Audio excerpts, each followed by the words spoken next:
Osten war, sag ich Sansibar.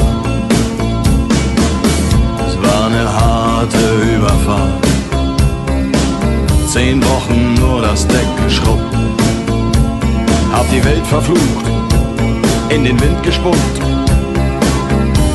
und salziges Wasser geschluckt.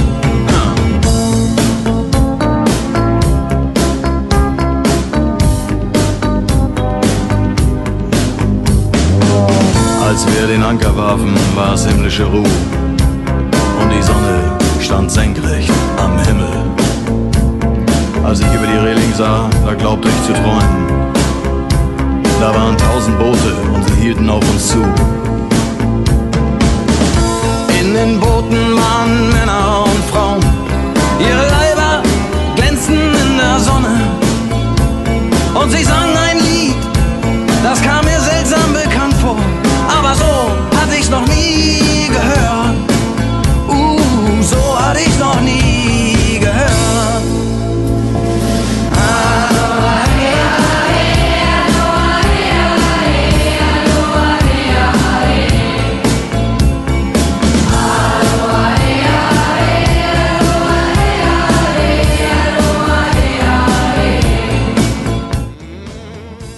Ihre Boote machten längsseits fest und mit dem Wind wehte Gelächter herüber.